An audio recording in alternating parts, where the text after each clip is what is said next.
SRK স্টুডিওজের সঙ্গে আমার পথ চলা প্রায় ৮ বছর হতে চললো এবং এই ৮ বছরের পথ চলায় সত্যিকার অর্থে আমি অনেকগুলো প্ল্যাটফর্মে ভয়েস দিয়েছি এবং সেই প্ল্যাটফর্মে ভয়েস দিতে গিয়ে বিভিন্ন জায়গায় বিভিন্ন রকমভাবে বিভিন্ন ক্যারেক্টারে আমি ভয়েস দিয়েছি এবং সেগুলোর ভিন্ন ভিন্ন অভিজ্ঞতা এক্সপিরিয়েন্স।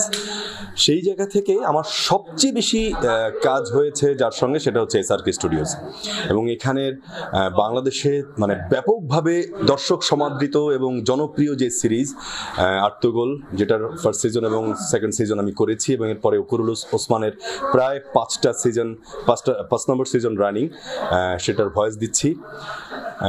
এসআরকের সঙ্গে যদি আমার এক্সপিরিয়েন্স আমি শেয়ার করতে চাই তাহলে এটা একটা অসাধারণ এক্সপিরিয়েন্স। সবচেয়ে বড় বিষয় হচ্ছে এখানকার শুরু থেকে যদি শুরু করি, একদম স্ক্রিপ্ট রাইটিং থেকে শুরু করে, ভয়েস ডিরেকশন থেকে শুরু করে, সাউন্ড টেকিং থেকে শুরু করে, সাউন্ড প্রোডাকশন থেকে শুরু করে, এভরিথিং এত গোছালো এবং এত সাজানো এবং আর্টিস্টদের কোনো রকমের কোনো বেগ পেতে হয় না কাজটা করার জন্য। অনেক অডিয়েন্স আমাকে ইনবক্সে নানানভাবে বলেন যে এরকমভাবে আপনারা কি করে ডাবিং করেন, একেবারে মনে হয় যেন ওসমান কিংবা আর্তুগোল কিংবা বারবারোসার অরুজ কিংবা বড় ভাইয়ের ক্যারেক্টারগুলা, বিভিন্ন চরিত্রের ক্যারেক্টারগুলো মনে হয় যেন নিজেরাই কথা বলছে এবং বাংলা কথা বলছে।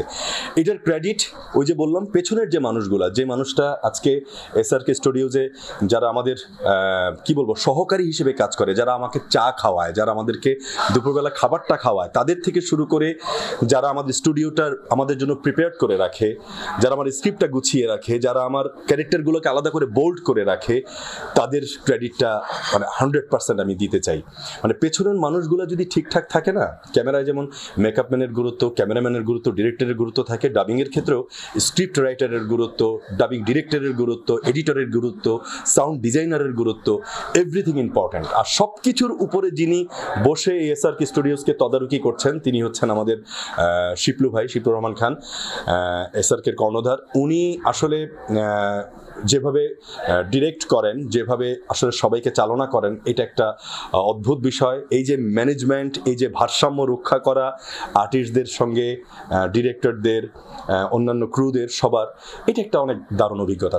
সর্বোপরি বলতে চাই যে এসআরকে একটা অসাধারণ প্ল্যাটফর্ম ফর ভয়েস ইন্ডাস্ট্রি এবং ডাবিং ইন্ডাস্ট্রি এবং এইটার উত্তরোত্তর সাফল্য কামনা করি। সবসময় এসআরকে এগিয়ে যাক, বাংলাদেশের সবগুলো মানুষের সবচেয়ে প্রাণের যে সিরিজগুলো, সেই সিরিজগুলোকে এসআরকে দর্শকের সামনে নিয়ে আসবে, এটাই আমার কামনা।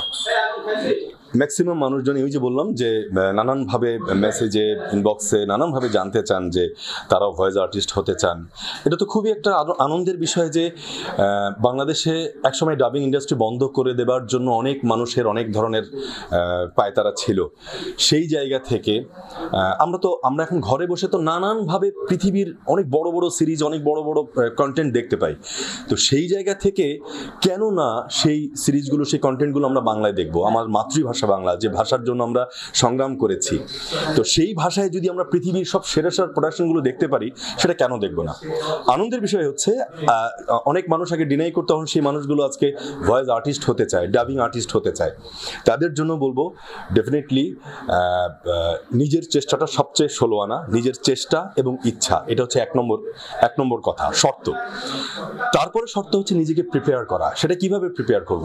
যে মানুষটা কথা বলছে তার উচ্চারণটা যেন ঠিক থাকে, তার কথার বাচন ভঙ্গি যেন ঠিক থাকে এবং ক্যারেক্টার অনুযায়ী ক্যারেক্টারাইজেশন করবার যে এক ধরনের গ্রামার আছে, সেইটাকে যদি সে মেনটেন করতে পারে তাহলে তার পক্ষে ভয়েস আর্টিস্ট হওয়া সম্ভব। সেক্ষেত্রে আমরা বলবো যে বাংলাদেশে অনেক ধরনের আবৃত্তির সংগঠন আছে, অনেক ধরনের থিয়েটার সংগঠন আছে। এটা বলতে খুব ভালো লাগে, আমি কবিতার মানুষ, আমি এই থিয়েটারের মানুষ এবং এই এসআরকে স্টুডিওজে যারা কাজ করেন, এই মুহূর্তে যারা কাজ করছেন, তাদের আমি বলবো 95% না 99% হচ্ছে থিয়েটারের মানুষ।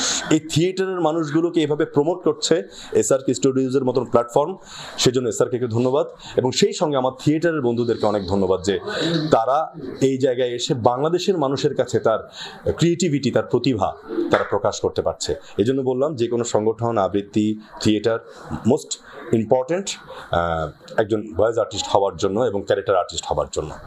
Very good initiative. আমি মনে করি যে কি যেন বললেন ইয়েটা, hello Bangla news. Hello Bangla নিউজকে অভিনন্দন যে তারা এটার সঙ্গে কোলাবরেট করে আমাদের এই কাজগুলোকে দর্শকের সামনে নিয়ে আসছেন এবং তাদেরকে প্রচার করছেন, প্রচারই প্রসার। এই ডাবিং ইন্ডাস্ট্রি দীর্ঘদিন ধরে পর্দার আড়ালে ছিল, মানুষের আড়ালে ছিল, অন্তরালে ছিল। সেই আড়াল থেকে যে এই পেছনের নেপথ্যের মানুষগুলো যারা দিন রাত পরিশ্রম করে কাজটা করছেন তাদেরকে যে ফ্রন্ট লাইনে নিয়ে আসছেন, এই জন্য হ্যালো বাংলাদেশ নিউজকে আমাদের আন্তরিক ধন্যবাদ এবং অভিনন্দন।